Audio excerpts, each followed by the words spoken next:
Welcome to Coaches Weekly. I'm CJ Selner here with head women's volleyball coach Troy Campbell. Coach, the season comes to an unfortunate end this week, but you look at it up and down, it was a very successful season, making the playoffs for the first time since 2011.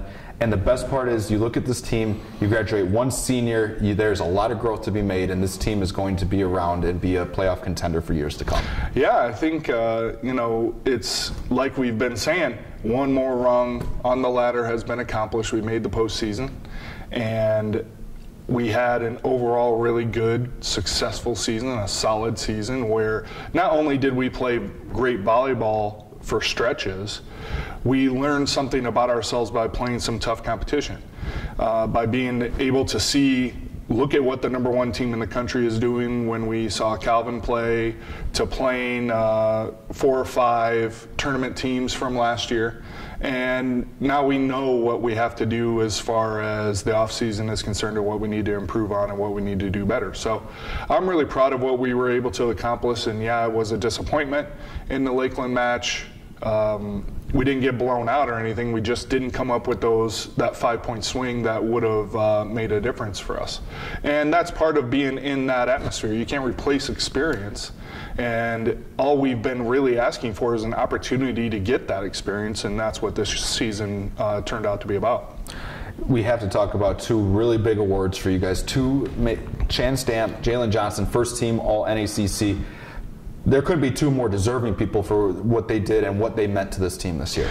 Yeah, so, Jalen did an awesome job I think she was essentially the exact same player she was last year, except one major change, which was her mentality after a mistake and her ability to pick herself up, rely on teammates to have good input to her.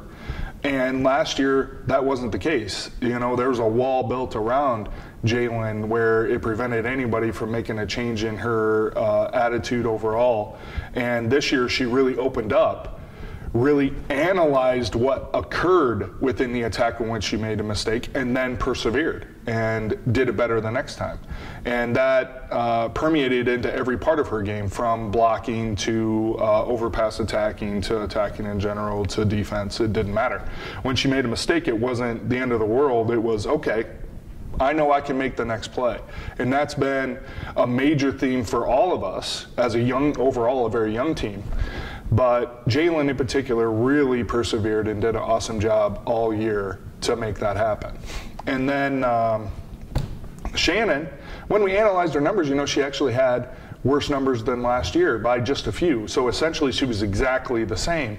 But the impact that she had on individual plays made throughout, especially conference play, was incredible. Her play at the net was really great. Where she stood out was solo blocks. Assist blocks are, you go over, you block with a pin attacker, and then both of you get a block, and then each gets a half block. So the huge difference was solo blocks, where she blocked the ball alone. She had that over everybody else in the conference. She had more kills than she was in the top 3 in total blocks, but she had significantly more kills. She had a better hitting percentage, and she also did very well behind the service line, where she was among the leaders for us in aces. She had 30+ aces. So her mental attitude within her conference play and non-conference play was incredible. She was kind of our rock when we had to get a kill. She was the person that we wanted to get the ball to, because everybody was keen on our outside attackers, and Shannon was a person that was left alone a lot of the times.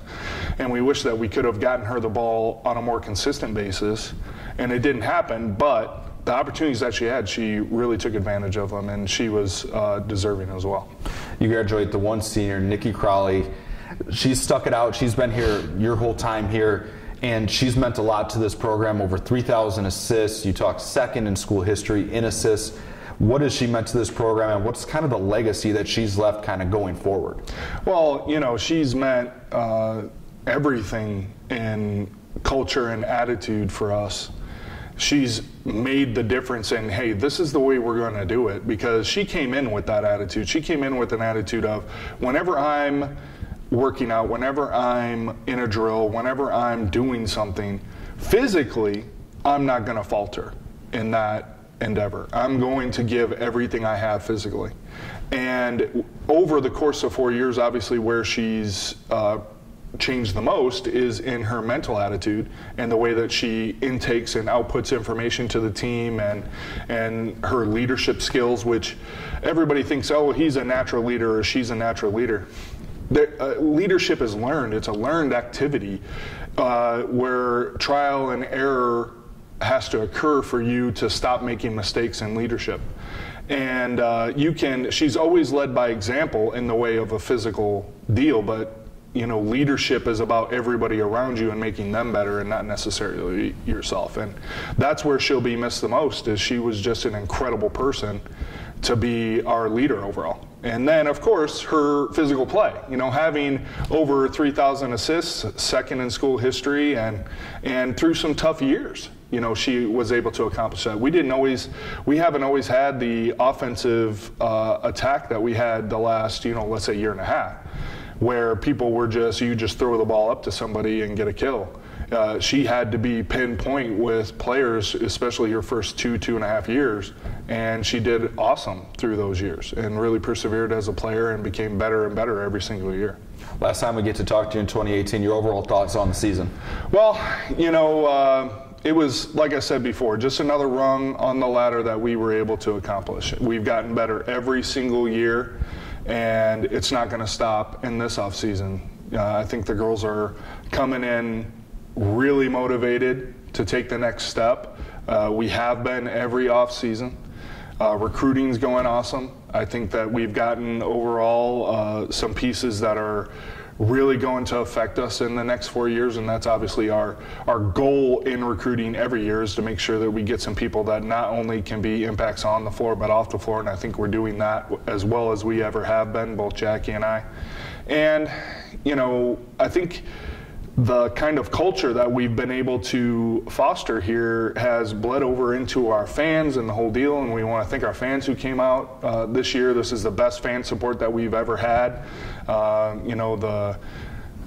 The previous season with the Dominican match bled over into this match, and we had fans at Dominican this year, and basically everywhere we went, somebody showed up to see us play, which was really awesome because we haven't had that before. And next year, the 2019 season is looking to be our best. We're not looking to take any steps back now. It's not going to be about 2 steps forward and 1 step back. I think we're just going to look forward to taking steps forward, making sure that we're physically ready to go, and then working on that mental piece and making sure that we're ready to make the plays that matter to us in the season. So hopefully the girls will come in hot, ready to go, and we're excited. We're ready to go. Well, we'd like to thank you for coming out all season long to talk to us and give us the inside scoop on CUC volleyball. Fans, it's the final time we'll talk to you in 2018 with head coach Troy Campbell. If you're ever looking for more information on CUC volleyball, you can visit our webpage at cucougars.com. For head coach Troy Campbell, I'm CJ Sellner. Thank you for tuning in all season long for Coaches Weekly.